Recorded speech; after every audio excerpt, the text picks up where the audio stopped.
प्रिय विद्यार्थियों, मैं doctor Vinita Nirban, MLV government college Bhilwara.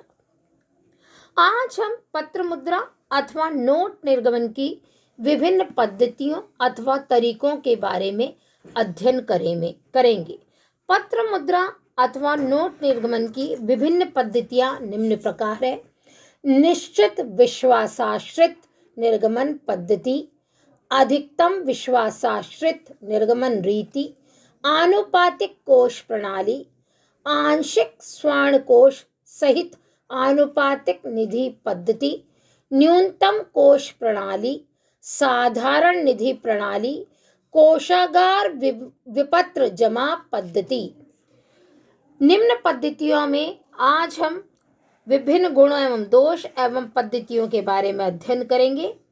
प्रत्येक देश में आर्थिक एवं राजनीतिक परिस्थितियों में भिन्नता पाई जाती है और इसी कारण प्रत्येक देश अपनी आवश्यकता के अनुकूल ही नोट निर्गमन की रीति या विधि निर्धारित करता है। अतः पत्र मुद्रा निर्गमन की विभिन्न पद्धतियां प्रचलित है। मुख्य रीतियां 7 हैं, जिनमें प्रथम निश्चित विश्वासाश्रित निर्गमन पद्धति। इस रीति के अंतर्गत एक निश्चित निर्धारित सीमा तक नोटों की निकासी के लिए कोई धात्विक कोष नहीं रखा जाता, परंतु उस सीमा के पश्चात नोट निर्गमन करने पर सभी अतिरिक्त नोटों की निकासी के पीछे 100% धात्विक कोष रखना पड़ता है। इस प्रकार जितनी राशि के नोट बिना धातु कोष के निकाले जाते हैं, उनके पीछे सरकारी प्रतिभूतियां रखी जाती है। इस नीति को निश्चित आरक्षित नोट पद्धति भी कहा जाता है। सरकार आवश्यकता पड़ने पर पूर्व निर्धारित सीमा में संशोधन कर उसे घटा बढ़ा भी सकती है। जैसा कि देखने को मिला था 1943 में इंग्लैंड ने इस सीमा को 26 करोड़ पाउंड से बढ़ाकर 140 करोड़ पाउंड कर दिया था। व्यवहार में यह प्रणाली सर्वप्रथम इंग्लैंड में मुद्रास्फीति पर नियंत्रण रखने के लिए 1844 में अपनाई गई थी, जिसमें 1.4 करोड़ पाउंड की सीमा निर्धारित थी। प्रथम विश्व युद्ध के समय इसे रद्द कर दिया गया और 1928 में बढ़ाकर 26 करोड़ पाउंड कर दी। बाद में और परिवर्तन हुए। 1968 में यह सीमा 305 करोड़ पाउंड तथा 1978 में इसे बढ़ाकर 700 करोड़ पाउंड कर दिया गया। जापान, इटली, फिनलैंड, नॉर्वे तथा भारत में यह पद्धति 1861 से 1920 तक रही। पद्धति के गुण दोष।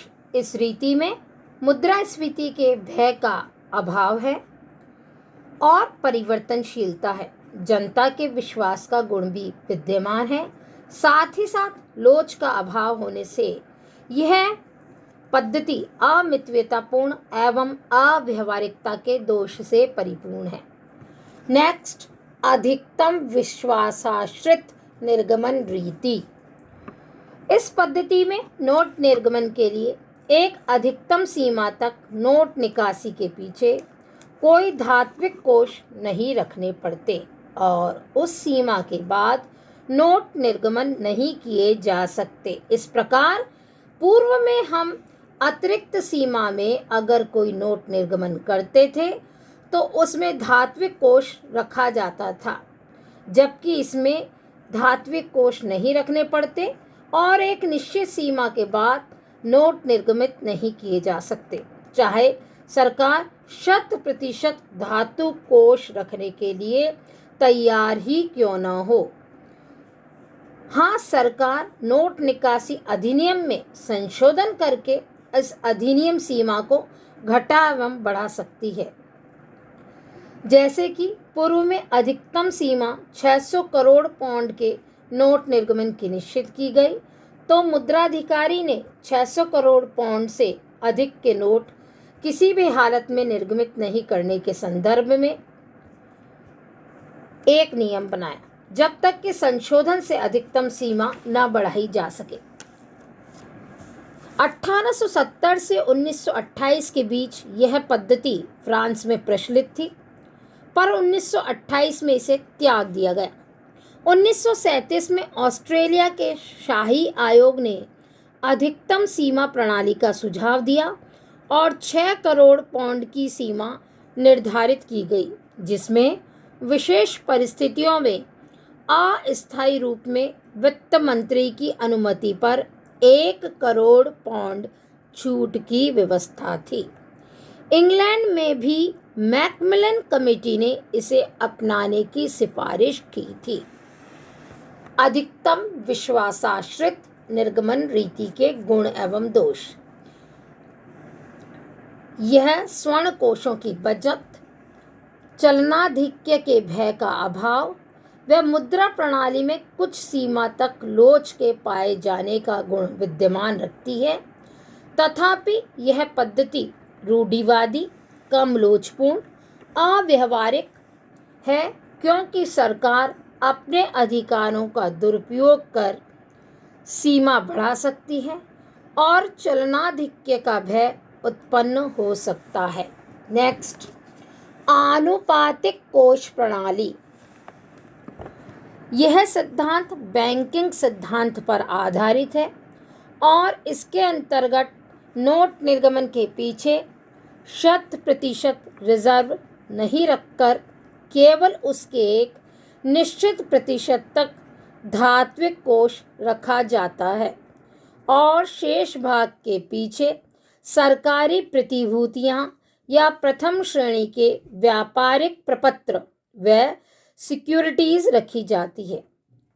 जैसे कि कुल मुद्रा की मात्रा 600 करोड़ रुपए हो और उनके पीछे 30% धात्विक कोष रखने की वैधानिक व्यवस्था हो, तो 180 करोड़ रुपए मूल्य के धात्विक कोष रखे जाएंगे और बाकी 420 करोड़ रुपए की प्रतिभूतियां रखी जाएंगी।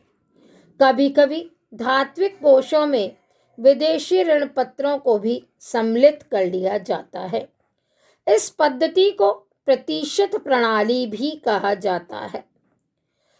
व्यवहार में यह प्रणाली सबसे पहले 1875 में जर्मनी में अपनाई गई। बाद में 1928 में इसे अमेरिका ने अपनाया और अमेरिका ने 1968 में इसे छोड़ भी दिया।